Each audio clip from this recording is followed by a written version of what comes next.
Biloxi, Mississippi, a quiet southern town with a burning core of corruption.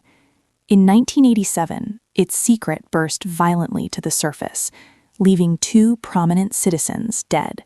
"I'm sorry, we can't take your call, but leave your message after the beep." His colleagues at the court phoned Pete Hollett, Vincent Sherry's friend and former law partner. Morning, Peter. Learned that the investigation was heating up. He worried that his girlfriend might talk, so he tried to head off the problem by putting out a contract on her life. Special. But in late 1990, Agent Bell arrested her for her participation in the murders, inadvertently saving her from Nix's gunman. During a polygraph test, Sharp denied her involvement in the Lonely Heart scam and the Sherry murders. But the machine called her bluff. When Bell and his team added her statements to their existing stacks of evidence, they were ready to bring indictments against several key players. Weapon is right now. No. Mike Gillich, John Ransom, LaRae Sharp, and Kersey Nix were charged as conspirators in the Sherry murders. Notably missing from the list was Pete Hatt. The case against Hatt would have to wait until they had enough evidence for a murder conviction. For now, the FBI would look to convict the others on conspiracy to commit murder. Yes, we got a game plan done. Yeah, we got. So many of the questions came up. Why didn't y'all indict Pete Hedlett early on, when you indicted everybody else? Well, at the time, we didn't have the hard evidence that you would have to arrest a mayor and prosecute him. The conspiracy trial produced several key witnesses that would help investigators piece together the complex scheme. Mr. G, you stated that all these people, Robbie Gant, Gillich's bagman for the Lonely Heart scheme, testified for the prosecution. His testimony helped prosecutors link the Sherry murders to the scheme. Mister? All 4 defendants were found guilty. Nix was given 15 years in addition to the life sentence he was already serving for murder. Gillich also received a 15-year prison term. Ransom got 10 years, and Lar Sharp 1. With these conspirators behind bars and the Lonely Heart scam no longer operational, Bell moved on to his next objective. We decided not to end the Sherry investigation after the 1991 initial convictions, because at that time, we had not proven who had actually shot the Charisse, and also Pete Halat had not been indicted or convicted at that point, and we all felt strongly that Pete Halat had played a major role in the scam and in the murder plot. So we were determined to continue the investigation to see if we could get enough evidence. But he hadn't seen or heard from the judge either. Well, he's supposed to be in court. When did he leave? I don't know.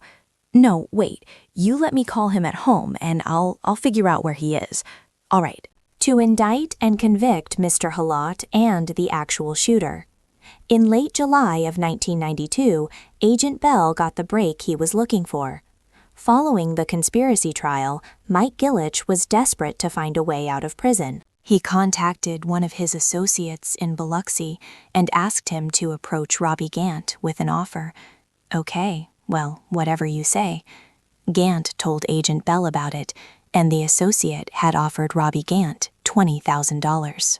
If Gant would recant his testimony against Gillich and sign a false affidavit stating that he had been threatened by me to testify against Gillich, to testify falsely against Gillich, Gant agreed to wear a wire and get the offer from Gillich's accomplice on tape. Gant met with him in Mississippi. This time, Gant's tape was rolling when Gillich's associate reiterated the bribe. Gant accepted as Bell had instructed. Now Bell had the evidence he needed to turn up the heat on Gillich, just the man who could tell the story from the inside. By 1993, 6 years after the double murder of Vince and Margaret Sherry, FBI agent Keith Bell had put 4 members of the Dixie Mafia behind bars, but he still had no formal murder convictions against those involved, and Mayor Pete Hatt, the suspected mastermind of the case, was still free and running the city of Biloxi. In fact, the year before, Mayor Halat had broken ground in the city's first big casino. the victory for our town of our people. The press still hounded Halat about his involvement in the Sherry murders, but he remained adamant about his innocence. Bell continued to work his plan. He used the bribe Robert Gant had recorded on tape to level another charge against Mike Gillich, already in jail. Now, Bell indicted Gillich for witness bribery and witness tampering for trying to buy off Gant, and that did the trick. I got a new comment. No doubt the most important turning point was in October of 1993, when Mike Gillich finally decided to cooperate and tell the story of this whole case from an insider's point of view, and that's what really allowed us to bring final resolution to this investigation. After the years of painstaking work Bell had spent on the case, it was a satisfying moment. Finally, it seemed his patience and ingenuity were paying off. Gillich was in no hurry to accrue more jail time. Bill's relentless pressure. After he left a concerned message on the Sherry's answering machine, Hat felt he'd better check on his friend personally. "I got the machine, Judge. Judge, it's Pete. They're looking for you in court. Is everything okay?" On his way out, he asked his junior had persuaded him to cut a deal before the bribery trial even began. The Dixie Mafia member would tell what he knew about the murders. Mr. Gill has Mr. Maybe now. Bill could get the convictions he knew were long overdue. But for a career criminal like Mike Gillich, adjusting to life on the right side of the law wasn't easy. At first, he tried to bluff his way out. Of course, it always takes some time, a period of weeks, to develop some degree of trust and to be able to communicate with someone like this, who for the first time has decided to leave his lifelong role as a criminal and start cooperating with the FBI. When deception didn't work, Gillich had no alternative. He had to tell the truth. Now, for the first time, Bell heard the story from an inside source. Gillich knew all the details. Mike was a center point. Mike knew Kersey Nix. Mike knew Pete Hillett for years. And in fact, when Kersey Nix was looking for an attorney over in the coast area to represent him on various matters, Mike Gillich introduced Nix into Pete Hatt. He confirmed that Pete Hatt was indeed behind the plan to murder the Sherrys, and that the plot grew directly out of the lonely heart scam of Angola prison inmate Kersey Nix. Some months before the Sherrys' deaths, Hatt had closed the safe deposit box he and Nix's girlfriend, Lorraine Sharp, had access to, effectively cutting off her access to the money. He then transferred the money into a box only he and Judge Sherry could use. Motivated by greed, he stole $100,000 cash from there. As Nix's trusted accomplice, Pat could blame the theft on Judge Sherry. Next, he went to Mike Gillich with news of the theft. Mr. Gillich stated that Pete had approached Mr. Gillich himself in late 1986 and told Mr. Gillich that much of the money was missing, supposedly around $100,000, and Mr. Hatt blamed Judge Sherry for taking the money. Mr. Hatt knew that Kersey Nix would be very furious about this. "I've already all kill this man. I'll take care of it." It is not known who ordered Margaret's death, but as a fierce opponent of corruption, she posed a threat to the underworld forces hoping to control Biloxi. With Margaret dead, Hatt could be free to run the town. Partner Charles Lissier to ride with him. Time to settle. But I need some help. So let's go. Let's go. Let's go. Let's go. Let's go. I'll give you a call back. Okay. Yeah. Bye-bye. I figure if we go together, the two of us. I got the contact. I've already started the Gillich. Said that he and Hatt planned the murders. Ransom and Rhodes provided the murder weapon. But when they passed on doing the hit, Gillich found a replacement. A Texas-based petty criminal named Thomas Holcomb. Hope he knows what he's doing. Holcomb would be paid $20,000 to murder Judge Sherry and his wife. Gillich had also helped provide the car, with the help of locksmith Lenny Swatman. Stay away from me. I didn't do anything. In October of 1996, agents arrested Hitman Thomas Holcomb in Texas on murder charges. That same month also saw the arrest that Agent Bell had anticipated and worked many years to achieve. I'm an innocent man, and you're going to put the cuffs on me? Let me read you your rights. The arrest of Pete Halott for the murders of the Sherrys. Anything you say can and will be held against. Carrie Nix and Lars Sharp were indicted on 52 counts, including fraud, money laundering, and murder. Alette was tried and convicted in the summer of 1997, a full decade after the crimes were committed. He was sentenced to 18 years in federal prison. Also tried and convicted were Kiersey Nix and Thomas Holcomb, the hitman. Both were sentenced to life. Lorraine Sharp, Nick's girlfriend, got 5 years.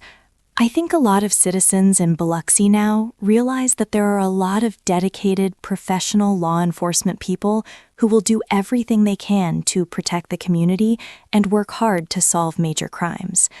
Perhaps the legacy, you might say, of the case for the criminal element is that they realize after seeing this case that they can commit a crime one day and think they're getting away with it a year later, but it could come back 10 years later and get them. While the Sherrys killers were finally brought to justice, Margaret Sherry's dream of a Biloxi free of gambling was never realized. Instead, Biloxi has become a resort town filled with casinos and neon lights. The sleepy southern town is gone forever, along with the woman who lost her life trying to save it. As they drove, Lizier tried to make conversation, finding the lawyers that seemed distant, perhaps concerned about the judge. Both of the Sherrys' cars stood in the driveway. Well, the car's here. I don't like the car's here. He's supposed to be in court. Hat asked Lizier to go to the house while he asked a neighbor if she'd seen the couple. Please go ahead. Air rang the doorbell, but no one answered. He saw that the last 2 morning newspapers hadn't been picked up. Pete Hat, I'm a partner. The neighbor told Hat she hadn't seen the Schurs for a couple of days, which she thought was odd since both of their cars were in their driveway. When Lear tried the Sherry's door, he found it unlocked. Something wasn't right. Hey, Pete, that's unusual. Yeah, I was just knocking on him. The door opened up. Alott, concerned by the open door, cautiously stepped inside. A few steps in, he made the gruesome discovery. Judge Sherry had been gunned down in his own home. Hey, what's wrong? They called the police.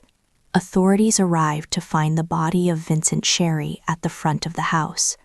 In the back bedroom, they discovered Margaret. Because the couple was so prominent, and ripping the top off a grand conspiracy. Are you ready? Murder investigation became top priority. Detectives contacted the FBI's Biloxi field office. Though the FBI would not yet be officially involved, they offered the use of their agents and forensic laboratory. Inside, the police began scouring the crime scene for clues. They conducted blood spatter analysis to determine projectile angles.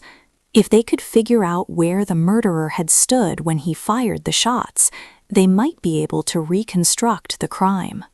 Okay. Inspector Robert Burris, a crime technician with the Biloxi Police Department, helped process the scene. He discovered a possible clue in the den. There was blood trailing from his feet, actually going down between his legs a little ways, back to where he was laying. There was blood spatter on a double sliding glass door that was right beyond his head. And further examination in this room, I found some small pieces of foam rubber. Burris didn't see where the foam rubber could have come from. Want to get those? A search of the house led him to one conclusion. Now, this foam rubber had to have been brought into the house. We examined every piece of material in this house, in every room of the house. All pillows, mattresses, everything else. There's no foam rubber tore up in this house. It was brought into the house. It does have gunshot residue on it, and basically about the only way it can get there is for a bullet to be fired through it. For Burris, the significance of the foam rubber was obvious. The killer had used a homemade silencer. Investigators dusted for fingerprints, but found none of any value. They found 9 spent .22 caliber shell casings from a semi-automatic pistol, as well as the bullets used to murder the Sherrys. The position of the shells indicated that the shots had been fired in rapid succession. But most striking was how well the killer had covered his tracks. Nothing at the scene pointed to the killer's identity. He did his job well, and his mission was clear. The lack of evidence in this house, such as items stolen, a struggle occurring, the absence of forced entry, no ransacking going on in the house whatsoever. A person came there for one thing. That was to kill the 2 Sherrys. Special Agent Keith Bell from the Biloxi FBI field office agreed that this was a professional job. The Sherrys had been assassinated. The crime scene appeared to be very limited as far as evidence remaining. On Mississippi's Gulf Coast, a judge and his politician wife are murdered in their home. The killer left few clues. It looked like a professional hit, and the investigation led nowhere. But the FBI refused to give up. I'm Jim Kallstrom, former head of the FBI's New York office. Until we could, which meant it was well planned, well executed, and professionally done. A small caliber weapon had been used. The foam rubber indicated that perhaps a silencer had also been used, and the Sherrys had been shot in the head. So it seemed to be a very professional job. A multi-agency task force was assembled, with Special Agent Keith Bell among its members. Investigators would spend days processing the crime scene. They grappled with a single question. Why had the Sherrys been murdered? That was one of the main questions. That being, why were both Judge Sherry and Margaret Sherry murdered? Because it was fairly obvious that Judge Sherry could have been killed during his morning or afternoon jogs around the neighborhood. So it was a real mystery why Margaret had been killed. Investigators believe the answer might lie in the controversy over Biloxi's future. Some civic leaders hoped to transform the sleepy southern town on Mississippi's Gulf Coast into a flashy resort where casinos would attract tourist dollars. But with strip clubs already established in town, Margaret Sherry felt Biloxi's small-town charms were threatened, and the casinos would attract a criminal element. As a candidate for mayor, she had made powerful political enemies by trying to keep gambling out. Agent Bell wondered if Margaret was killed to silence her protests. Margaret had been so outspoken politically in the community, as she was known to be anti-gambling. And if elected mayor in 1989, she had planned to close down the remaining strip clubs in Biloxi, so there was always a possibility that she might have been the target rather than Judge Sherry. The task force would investigate Margaret's political enemies, but first, they'd question the Sherry's friends and neighbors. Someone in the neighborhood must have seen something, but even people who'd known the Sherrys for years were reluctant to talk, fearing the specter of Biloxi's emerging criminal underworld. The Sherry murders brought a dark cloud over the city of Biloxi. Many of the citizens in Biloxi were afraid to openly express their opinions. They saw that Margaret Sherry, who had been quite vocal and quite outspoken in political circles, had ended up dead, as had her prominent husband, Judge Sherry. So many citizens after these murders were hesitant even to be interviewed by FBI agents or by local police officers, because they basically did not want their names tied into anything to do with this case. Hi, Dan. If people wouldn't talk to the authorities, perhaps they would talk to prove that federal laws have been broken. Our hands were tied. It would take years to break the conspiracy of silence and reveal the tangled tale of corruption. Biloxi, Mississippi, Monday, September 14th, 1987. Lynn Spatzo, the Sherry's daughter. After being notified of her parents' murders, Lynn rushed to Biloxi from her home in North Carolina. Determined to find justice, she questioned everyone in the neighborhood. One family friend gave her a crucial piece of information. He described a suspicious car and driver in the neighborhood on the night of the murders. She took the lead to the police. They identified a man who had seen a suspicious Ford Fairmont driving in front of the Sherry home on Monday night, September 14, 1987.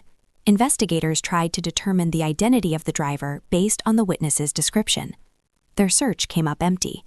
But a few days later, not far from the Cher's home, investigators found an abandoned car, a Ford Fairmont. A check on the vehicle's identification number showed it had been reported stolen the day before the murders. Police also learned that the tags on the car were not registered to the car. Realizing that this vehicle was probably the killer's getaway car, investigators towed it to a police garage to examine it further. Somewhere in the car, they hoped to find a key to the killer's identity. Less than a week after the brutal murders of Biloxi couple Vince and Margaret Sherry, investigators received their first promising lead. They recovered an abandoned car matching the one witnesses described seeing the night of the murders. After contacting Agent Keith Bell about the discovery, investigators processed the car for clues. Inspector Robert Burris found something peculiar. I was processing this vehicle, and one of the things I noted, the dome light had been dismantled and the bulb taken out of it. In other words, if you open the door, you ain't got no light. Both of the sun visors were in the down position. Whether you're riding around daytime or nighttime, you ain't going to be able to see the people's face in it very well. Investigators believed more than ever that this was the car used by the Cher's killer. Anything found inside it was labeled, packaged, and shipped to the FBI labs in Washington, D.C. But FBI lab examiners would find nothing of evidentiary value. After Agent Bill arrived, he examined the license tag more closely. He discovered it had its own story to tell. It was determined that the tag on the Ford Fairmont had been stolen from an abandoned vehicle in 1984, actually 3 years before these murders occurred. So what it meant was it was a typically warm summer night in this quiet Gulf Coast town. The workday was over, and most residents had retreated to the tranquility of their homes on the rocky coast of northern France. Like most of their neighbors, State Circuit Court Judge Vincent Sherry had removed the license plate, likely in 1984, had kept the license plate, and then when this major crime in the city of Biloxi was to occur, they pulled it off the shelf, so to speak. With no other solid evidence, investigators hoped that following the trail of the stolen tag might lead to the killer. It was traced to an apartment complex where the original car had been abandoned 3 years earlier. Investigators contacted the apartment manager, who told them that prior to having the vehicle towed, he called a friend to come and strip it for parts. The manager's friend was a man that agents knew by name and reputation, Biloxi locksmith Lenny Swatman. He was the last person to be seen near the car. Swatman belonged to a loosely organized group of criminals the FBI was investigating in connection with another case. The group was known as the Dixie Mafia. FBI agent Keith Bell had connected the car used in the Sherry killings to Lenny Swatman. Now Bell wondered if the Dixie Mafia was linked to the Sherry murders, if Swatman had a part in it. That other Dixie Mafia members couldn't be far behind. He began looking into Swedman's associates. What that meant to us immediately, those of us familiar with the criminal associations on the coast, was that if Lenny Swetman was involved in getting the tag for the hit car, then quite likely his close personal friend and longtime associate, Mike Gillich, the strip club owner in Biloxi, might also be involved in these murders. Sorry, sometimes, things be all right. Gillich, who owned 3 strip clubs in Biloxi, was well known to local law enforcement.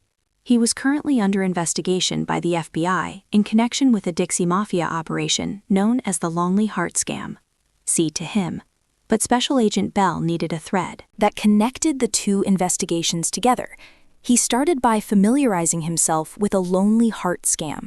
It was run out of Angola prison in Louisiana by a man named Kiersey Nix, the incarcerated kingpin of the Dixie Mafia.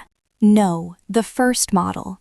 Nix would run ads in gay magazines asking for money to help fictional gay men get out of trouble with the law.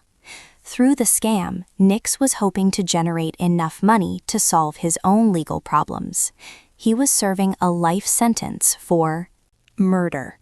From his jail cell at Angola, he coordinated what we've been referring to as the homosexual scam, which generated hundreds of thousands of dollars from individuals around the country, as well as some people in Canada. With this money, he intended to buy. His wife, Margaret, were unwinding after a long day. Vincent Sherry was a prominent judge in Biloxi. Margaret was making plans to run for mayor. Both were fixtures at Biloxi's social his way out or attempt to buy his way out of his Louisiana prison sentence. Believing that they were helping gay men out of trouble, people who read the magazine ads would wire or mail money to a nearby Western Union. Nix would then call his contact on the outside, Mike Gillich. Yes. Gillich would then dispatch his bagman to retrieve the money. Right. See you later. Gillich made sure that the scam money was distributed to Dixie Mafia members and safely stashed away for Kersey Nix. Take care. In the coming months, investigators developed more evidence in the Lonely Heart scam, but still had no direct link between these conspirators and the Schurz killers. A year into the investigation, the murder case threatened to stop. Hi, come in. As the years stretched to 16 months, the Sherry's daughter, Lynn Spisto, grew increasingly frustrated. You said on the phone that you've been looking. In January 1989, she hired a private investigator to rev up the inquest into her parents' murder. He said he could make out the math and I'll give him a call and I'll be on this case this afternoon. The family had wanted very much to have a quick resolution to the case, but by early 1989, there had still been no arrest. And of course, at this point, the FBI had not formally entered the case. How you doing? How are you? Nice to see you. Thank you for. The lack of official FBI involvement hampered Bill's investigation. Limited hired me. So, when the private investigator paid him a visit, Bell welcomed his assistance, hoping they could share information. The two were old acquaintances from the private investigator's days in law enforcement. Since Agent Bell was unable to act officially, the private investigator would pursue a lead that looked promising. He would interview another Angola inmate. The private investigator and Bell hoped the inmate at Angola could finally link the Lonely Heart scam and the Sherry murders. For 16 months, he met with all the right people, and because of his knowledge of the Dixie Mafia and from what he had learned from law enforcement authorities on the coast, he did go over to Angola and did talk to the right person over there. The inmate's name was Bobby Joe Fabian. He was another known member of the Dixie Mafia, doing time for kidnapping and shooting a state trooper. Who are you? Fabian claimed he had not been involved in the Sherry murders, but he had learned that fellow inmate Carrie Nix had been. Fabian told the and community functions. A request investigates. They were a happy couple who had raised 3 grown children. Tomorrow they planned to visit their daughter out of state. Won't be running until tomorrow. Their life together seemed ideal. Private investigator that Nix had had Judge Sherry killed because Sherry had allegedly stolen money from Nix's Lonely Heart scam. That wasn't all. He said Nix had been told of the theft by none other than Pete Hatt, Sherry's former law partner. Hatt, the man who had delivered eulogy at the Sherry's funeral, was now implicated in their murders. Hatt officially represented Nix on legal matters, but Fabian said Hatt's role in the Lonely Heart scam was criminal, not legal.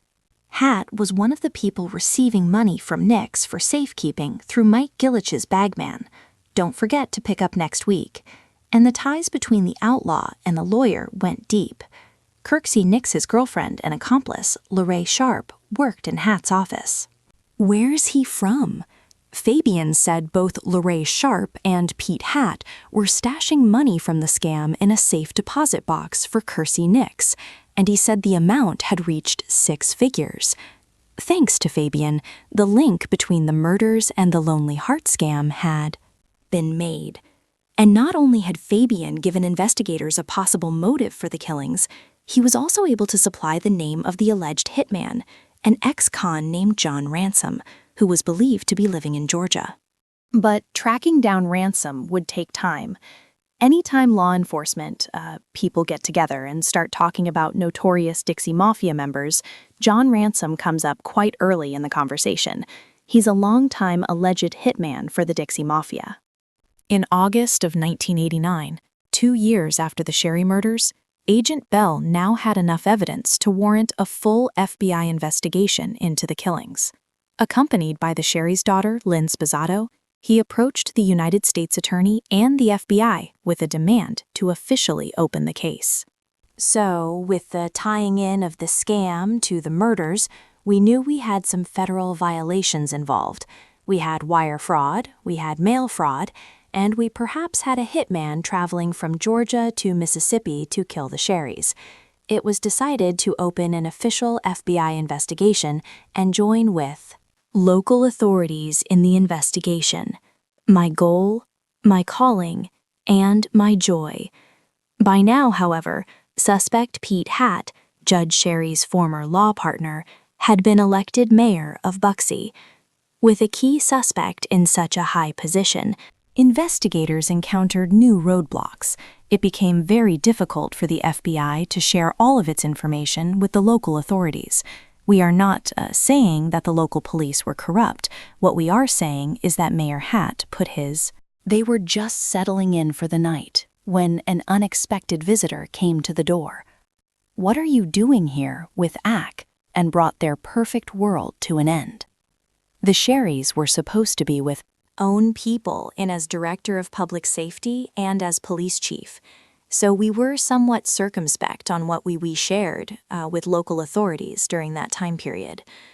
In August of 1989, as investigators attempted to unravel the truth about the community, Sherry's murders, informant Bobby Joe Fabian made a surprise move.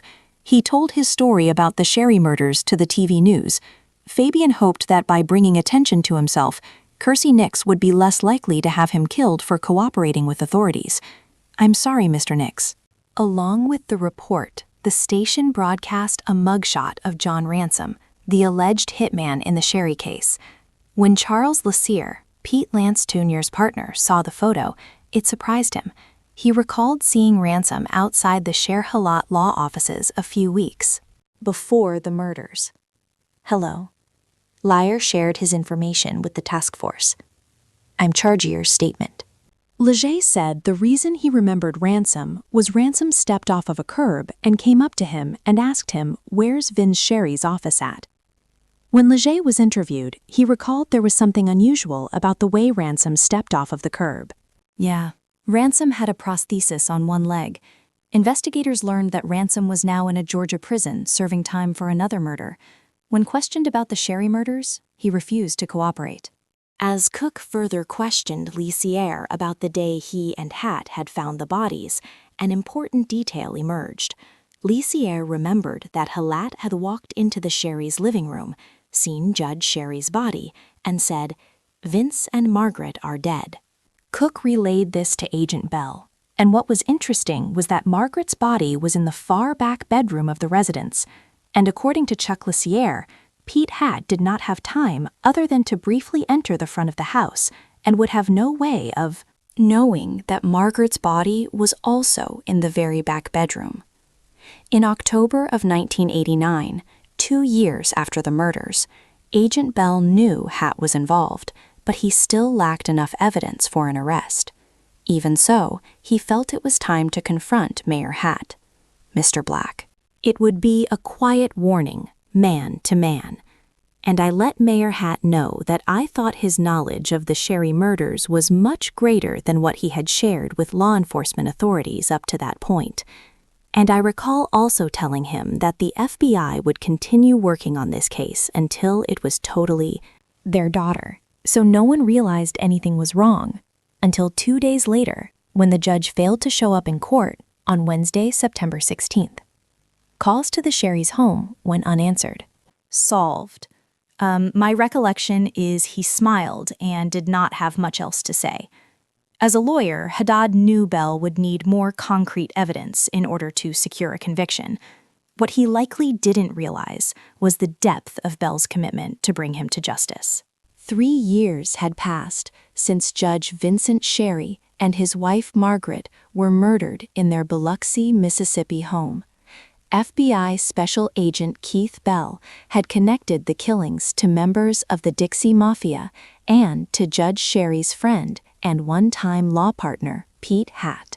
The alleged triggerman, John Ransom, was refusing to talk. In January of 1990, Agent Bell and Major Randy Cook of the Harrison County Sheriff's Department drove to the Atlanta Federal Penitentiary to question another possible accomplice. This is special. A man named Bill Rhodes, a known associate of John Ransom, was willing to cooperate. He told them that in early 1987, Ransom had contacted him about driving the getaway car in a crime to take place in southern Mississippi. They offered me who else was in the car. Ransom had said a judge would be murdered and that the pay was $10,000. How about Ransom? There were certain promises made to Rhodes that by Ransom, that I know certain people in Biloxi, that if you'll help me on this and you'll have the run of Biloxi. Anytime you want it. So in March of 1987, Rhodes went to Biloxi and met with Ransom and a man named Pete. It was Pete who specifically asked Rhodes and Ransom to do the hit. Can you help me out on this? Rhodes said he also met with Mike Gillich, the Biloxi strip club owner, who would supply the money once the hit was done. But 5 months later, before they could do the job, Rhodes was arrested on an unrelated bank robbery charge, and Ransom got cold feet, afraid Rhodes would turn on him. The information helped the case inch forward, but Agent Bell and Officer Cook still felt that Ransom held the missing pieces. Another year would pass without much progress, and then get it all laid out in prison. In late 1990, the investigators went to the Bastick Correctional Institute in Georgia, where Ransom was serving time. Finally, Ransom agreed to talk. He admitted that he delivered a .22 caliber pistol to Larae Sharp, Kersey Neck's girlfriend, but Ransom insisted that he did not do the job. Based on what Ransom said, Lars' involvement was starting to look bigger than simply stashing scam money in a safe deposit box. You all finished? Finished. Thank you. Good. Through his contact with Sharp, Nix,